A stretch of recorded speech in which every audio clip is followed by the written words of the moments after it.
గడిచిన 4 రోజులుగా భారతీయ జనతా పార్టీ ఆధ్వర్యంలో భారతీయ జనతా పార్టీ శాసనసభ నేత మహేశ్వరన్న ఆధ్వర్యంలో మరియు ఈటెల రాజేందర్ ఆధ్వర్యంలో ఎమ్మెల్యేలము, ఎంపీలము, ఎమ్మెల్సీలము మరియు కిసాన్ మోర్చా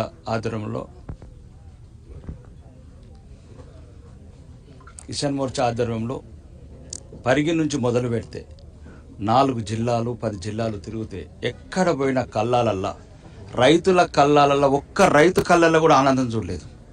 ఎక్కడ చూసిన కన్నీళ్ళు, కళ్ళాలు, నీళ్లు, అకాల వర్షాలతోని. ఇంత దుర్మార్గమైన ప్రభుత్వం, అన్ని రకాలుగా వైఫల్యం చెందిన ప్రభుత్వం. ఒక 20 రోజులు ఏప్రిల్లో మొదలుపెట్టింది, మేలో మొదలుపెట్టి 20 రోజులు ఈ ముఖ్యమంత్రికి, మంత్రులకు ఢిల్లీ కళ్ళాల చుట్టూ తిరుగున్నారంటే ఢిల్లీల చుట్టూ తిరగటము, మంత్రి పదవుల చుట్టూ తిరగటము, కేరళలో ఎన్నికలకు సంచులు కొండపోవటము, ఇక్కడ రైతులకు గన్ని బ్యాగులు ఇచ్చినారంటే ఆ గన్ని బ్యాగులలో డబ్బులు కొండపోయి కేరళ రాష్ట్రంలో వంచుడు. ఇది రాష్ట్ర ప్రభుత్వం నిర్వాహకము.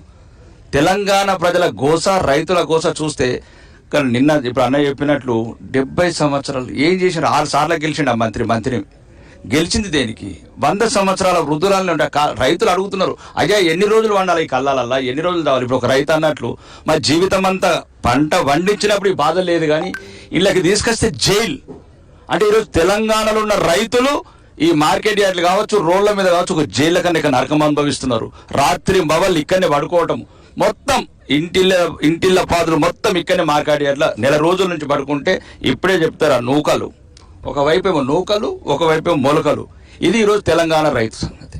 ఒక్కటి మాత్రం చెప్తున్నాం ముఖ్యమంత్రి, ఇప్పుడు ఇంకో మేమంటలేము రైతులు అంటున్నాం. ఇంతకుముందు కడెంలో ఒక రైతు అంటుండే ఫుట్బాల్ మ్యాచ్ల మీద ఉన్న ధ్యాస, నీ మనమడితో ఆడుకున్న ఫుట్బాల్ ధ్యాస కొద్ది రైతుల మీద చూపేయండి కనికరం. ఎన్ని రోజులు ఇట్లా మాయ మాటలు చెప్పి, మోసం మాటలు చెప్పి రైతులను మోసం చేస్తారు.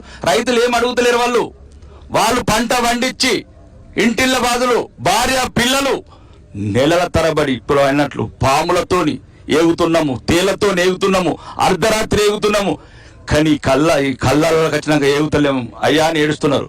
రాజేంద్ర అన్న అంటున్నారు, అన్న రాజేంద్ర అన్న, మహేష్ అన్న, మీరు సీనియర్ నాయకులు మాకు న్యాయం చేయించండి అన్న ఈ దుర్మార్గం ప్రభుత్వంతోనని. ఇట్లాంటి దుర్మార్గులు రాజ్యం వెళ్ళేటప్పుడు ఇంకా 4 రోజులు వర్షం వస్తుంది, 4-5 రోజులు వర్షాలు వస్తాయి, ఇలా బతికెట్లా? కాబట్టి ఈ ప్రభుత్వానికి, దుర్మార్గమైన ప్రభుత్వానికి, ఈ మోసపూరిత ప్రభుత్వానికి, ఈ యొక్క కసాయి కన్నీళ్లు లేని ప్రభుత్వానికి, ఈ రైతుల పట్ల మేము నిన్ను అండగుంటాము చివరి గింజ కొనే వరకు.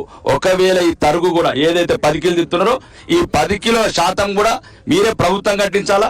రేపు జరగబోయే నష్టం, ఏ నష్టం జరిగినా, ఒకవేళ తరుగు కానీ, ఇంకా పరుగు కానీ, తేమ కానీ, ఇవన్నిటికి నష్టాలకు మీరే కారణము, మీరే బాధ్యత వహించాలా. అన్ని రకాలుగా ఈ తెలంగాణ రైతాంగానికి అండగా ఉండి చివరి గింజ కొనే వరకు మిమ్మల్ని వెంబడిస్తాము, వేటాడతాము.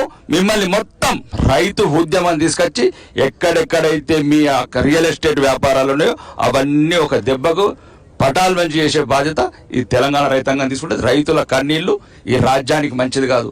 మంత్రులు నోటికొచ్చినట్టు మాట్లాడుతున్నాడు, హెలికాప్టర్లో తిరుగునేది ఖానాపూర్ మార్కెట్ యార్డ్ రండి, రండి, ఒక ఎమ్మెల్యే రారు, ఒక మంత్రి రారు, సెక్రటరీలో కూర్చుండి, ఏసీ రూమ్లలో కూర్చుండి రైతుల కన్నీళ్లు. ఒక మహిళ రైతు ఉదయం 6 గంటల నుంచి వడ్లు ఇటు చూసి అటు కుప్పబోతుంది, అటు ఇటుకుపోతుంది. కళ్ళు లేని కబోదులైనరు. ఎక్కే వరకు, గద్దె ఎక్కే వరకు ఒక మాటలు, గద్దెలు ఎక్కినాక ఒక మాటలు.